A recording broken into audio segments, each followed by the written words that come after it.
ஸ்ரீரங்கம் பெரிய பெருமாள் எனப்படும் ரெங்கநாதரை நித்தமும் நினைத்து திருப்பாவை அருளிய ஆண்டாள் ஸ்ரீவில்லிபுத்தூரில் நாச்சியார் திருநட்சத்திரமான ஆடி மாதம் பூர நட்சத்திரத்தின் போது அவதரித்தவர். பெருமாளுக்கான மாலையை தான் அணிவித்த பிறகே கொடுத்ததால் சூடிக் கொடுத்த சுடர்கொடி என்று பக்தர்களால் போற்றப்படும் ஆண்டாள் ஸ்ரீரங்கத்திற்கு வந்து ரங்கநாதரின் திருவடிகளில் ஐக்கியமானார்.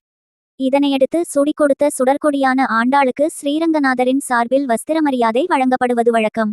அந்த வகையில் ஸ்ரீரங்கம் அரங்கநாத சுவாமி திருக்கோவிலில் இருந்து ஸ்ரீவில்லிபுத்தூர் ஆண்டாள் திருக்கோவிலுக்கு ஆண்டுதோறும் வஸ்திர மரியாதை செய்யும் வைபவம் நடைபெறும். அதன்படி ஆண்டாளுக்கு சமர்ப்பிப்பதற்கான பட்டுப்புடவைகள், வஸ்திரங்கள், மங்கள பொருட்கள், வாசனை திரவியங்கள், பழங்கள் யாவும் ஸ்ரீவில்லிபுத்தூருக்கு இன்று கோவிலிலிருந்து புறப்பட்டுச் சென்றது.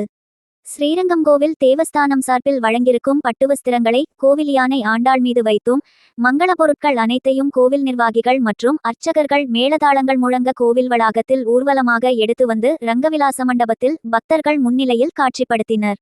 இதனை அங்கு திரண்டிருந்த பெருந்திரளான பக்தர்கள் கலந்து கொண்டு வணங்கினர். இந்த வஸ்திரங்கள் யாவும் நாளை ஆண்டாள் கோவிலில் சமர்ப்பிக்கப்பட்டு நாளை மறுதினம் ஆடிப்பூரத்தின் போது ஸ்ரீரங்கம் வஸ்திர மரியாதை கொண்டு அலங்கரிக்கப்பட்டு ஆண்டாள் காட்சியளிப்பார்.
போட்டா உங்களுக்கு போனா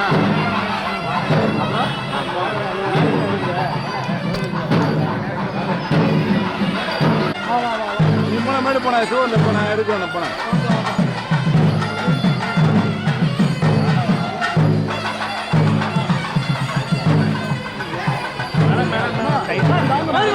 முன்னாடி வாங்க.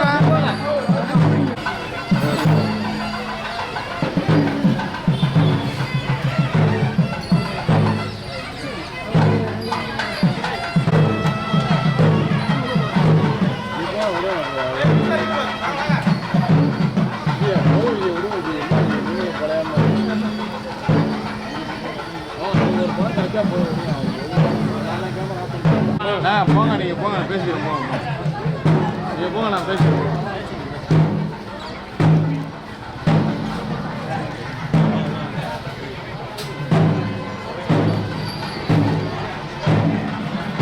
உள்ளதான் போவாங்க போங்க ஹாப்பி போயிட்டு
பெரியாழ்வார் பெற்றெடுத்த பெண் பிள்ளை வாழியே பெரும்புதூர் மாமுனிக்கு பின்னானால் வாழி என்று சொல்லுவோம். பாமாலை கொடுத்தவள் பூமாலை சூடி கொடுத்த ஆண்டாள், சூடி கொடுத்த சுடர் கொடியே என்று சொல்லுவோம். திருப்பாவை எல்லா நாளும் எல்லா இடத்திலும் நாம் சொல்லலாம். அவ்வளவு உசத்தியான ஒரு அருளி செயல் உள்ளது திருப்பாவை. ஆண்டாள் பாடியதிலே திருப்பாவையும் நாச்சியார் திருமொழியும் வேதம் அனைத்திற்கும் வித்து என்று சொன்னார்கள். இதுதான் எல்லாத்துக்கும் அதிபதியானவள். தமிழில் ஒரு விசேஷமான பாசுரங்கள்னால் அது இந்த ஆண்டாள் பாடின திருப்பாவை நாச்சியார் திருமொழி தான். அதில் ஸ்ரீவில்லிபுத்தூரில் கோதை பிறந்ததினால் ஸ்ரீவில்லிபுத்தூர் பெருமைப்பட்டது. அந்த கோதை அரங்கனை மணந்ததனால் திருவரங்கம் பெருமைப்பட்டது. ஸோ திருவரங்கத்திற்கு சிறப்பும் திருவில்லிபுத்தூருக்கு சிறப்பும் இது ரெண்டு சம்பந்தம் இருப்பதனால்தான். இந்த ஆண்டாளுடைய தனி கருணை என்னென்னா, இந்த அடியார்களை எல்லாரும் எப்பவும் சௌக்கியமாகிறதுக்காக அவங்க பாசுரத்திலேயே அறியாத பிள்ளைகளோம் அன்பினால் உன்றன்னை சிறு பேர் அழைத்தனவும் சீறி அருளாதே இறைவா நீ தாராய் பறையேடு ரம்பாவினர். நம்ம எந்த தப்பு பண்ணாலும் அது அறியாத பிள்ளைகளாக வச்சுட்டு நமக்கு சௌக்கியத்தை கொடுக்கறதுக்காக பெருமாள்கிட்ட நமக்காக பிரார்த்தனை பண்ணிட்டு நம்ம சௌக்கியத்தை உண்டாக்குறதுல ஆண்டாளுடைய பங்குங்கிறது மிகவும் பலம் வாய்ந்த ஒரு பங்காகும். அதில் இந்த திருவரங்க நாயகனை கல்யாணம் பண்ணிடுறதுக்காக என்ன ஒரு விசேஷம்னா, வருடத்திற்கு ஒரு முறை தான் கொண்டாடுகின்ற ஸ்ரீவில்லிபுத்தூரில் கொண்டாடுகின்ற பிரம்மோற்சவத்திலே தேர், அதுக்கு முதல் நாள் இங்கிருந்து இந்த வஸ்திரங்கள் மங்கள பொருட்கள் எடுத்துக்கொண்டு நாளை மறுநாள் அங்கு நடைபெற உள்ள திருத்தேரிலே ஆண்டாளும் ரெங்கமன்னாரும் இந்த சாற்றி கலைந்த வஸ்திரங்களை சாற்றிக் கொள்கிறார்கள். அப்படி பார்க்கும்போது அந்த திவ்யதேசத்து பெருமாளை சேவிப்பது மட்டுமல்லாமல் இந்த திருவரங்கநாதரின் அனுகிரகமும் சேவிக்கும் மக்களும் கிடைக்கிறது. அதனால தான் ஒரு பரஸ்பரம் நமக்கும் இந்த திருக்கோயிலுக்கும் ஸ்ரீவில்லிபுத்தூருக்கும் நெருங்கிய தொடர்பு உண்டு. அதில் இந்த மங்கள பொருட்களை எடுத்துக்கொண்டு போய் நாளைக்கு அந்த ஆண்டாளுக்கும் ரெங்கமன்னாவுக்கும் சமர்ப்பிக்கும் போது அந்த பெருமாள் ரெண்டு பேரும் சந்தோஷம் அடையும் போது நமக்கும் சொல்லுவார், அதே ஆண்டாள் வருத்தமும் தீர்ந்து மகிழ்ந்துன்னு இருக்கா. யார் ஒருவர் இந்த பெருமாளாக சேவிக்கிறாளோ அவளுக்கு எந்த காலத்துக்கும் ஒரு வருத்தம் இல்லாத சுகத்தை கொடுக்கணும்னு சொல்லி தான் ஆண்டாளுடைய திருவாக்கு.